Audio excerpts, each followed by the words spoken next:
to do one thing. If you are elected, it's something that I really appreciate that some of the council members do. Pat Aguilar, she sends out a memo to whoever wants to know what happened at the previous council meeting. Rudy Ramirez has his office hours every, once a month, or one Monday of every month, which is very good. But I would like to see all of the council members, the mayor included, to have their staff, just because I'm a working person, my wife works, we can't make it to a 4 o'clock council meeting, or we can't make it to we can't make it to a 6 o'clock council meeting from where we work. So the one thing I really appreciate is I get an email from these council members or letting me know this is what I voted on, and this is why. And this is what happened at this council meeting. So I would like to know if you guys are, or whichever one of you guys are elected, how do you feel about that? And would you be willing to do something like that to anyone in the general public who wants to know that information? Because that's one of the things is, we, the general public, we don't know what's going on because we have jobs, we're out working. So when I get that information, that's my way of figuring out, okay, I need to make it to this next meeting. So Bob, all the way down, I want all of you guys just to answer that question for me, because I think that's the best thing that any of them has ever done. That's true. Let me be plain about this. There is a legacy and commitment to community connections that have been established by Steve Castaneda. It would be my honor and my challenge to live up to that legacy. But I've always told Steve for years, and many of you know him well. If there are 2 people in a Chula Vista park playing canasta, Steve's dealing the cards. At the end of the day, there are many, many tools that we can use to keep voters informed, to keep residents informed, to basically keep them updated with technology. I plan to use them all. And at the end of the day, there are challenges in terms of education and outreach that needs to happen. So that's a commitment that I know that Steve has kept, that I will maintain. And we're going to make this real quick, guys. So just give me an answer as to if you're elected, would you be willing to do that? And you can elaborate a little bit. Go ahead. I appreciate it. I'll answer in the elaboration. Explaining issues and positions, sometimes in advance, is a key responsibility of leadership, a requirement of leadership in many ways.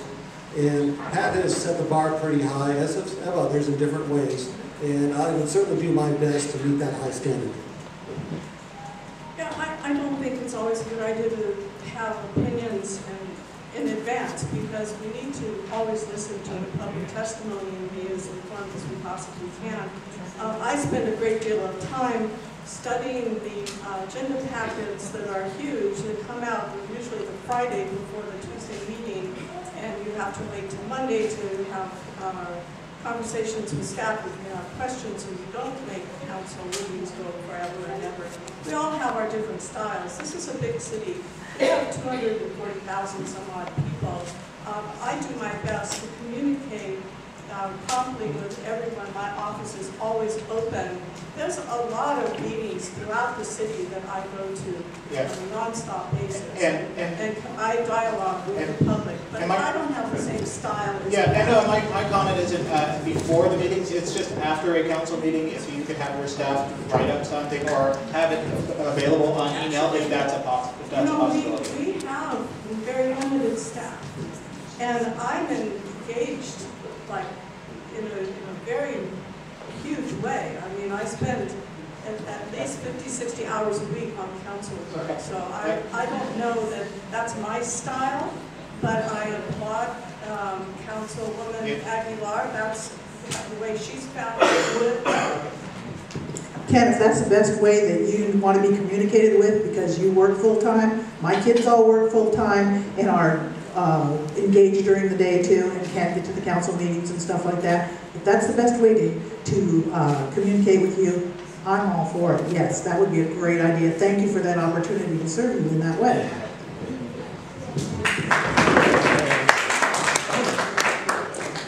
One of the things I had a reputation for when I was a member of the council is my activity and my outreach into the community. community and into groups that normally you wouldn't think about, like the Chula Vista Community Collaborative and the neighborhood councils. I was always going to their meetings and answering their questions about and informing them what was going on in the city council relative to how it impacted them. In addition to that, I will establish office hours. I intend to take this job full-time. I'm not working now, and it's a matter of choice. And so I intend to devote my full-time to the city council. Okay.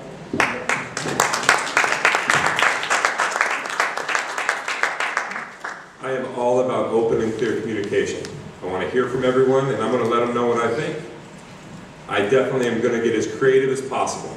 I already have people in place that once I'm elected, we're going to set up a website, we're going to have email lists, we're going to have hard copy things that are available, and I'm going to be around town, again, and I want people to come up and talk. I am always about open government. I want you to know what I think, I want you to know what I think's going on, and I want to know what you think. Okay.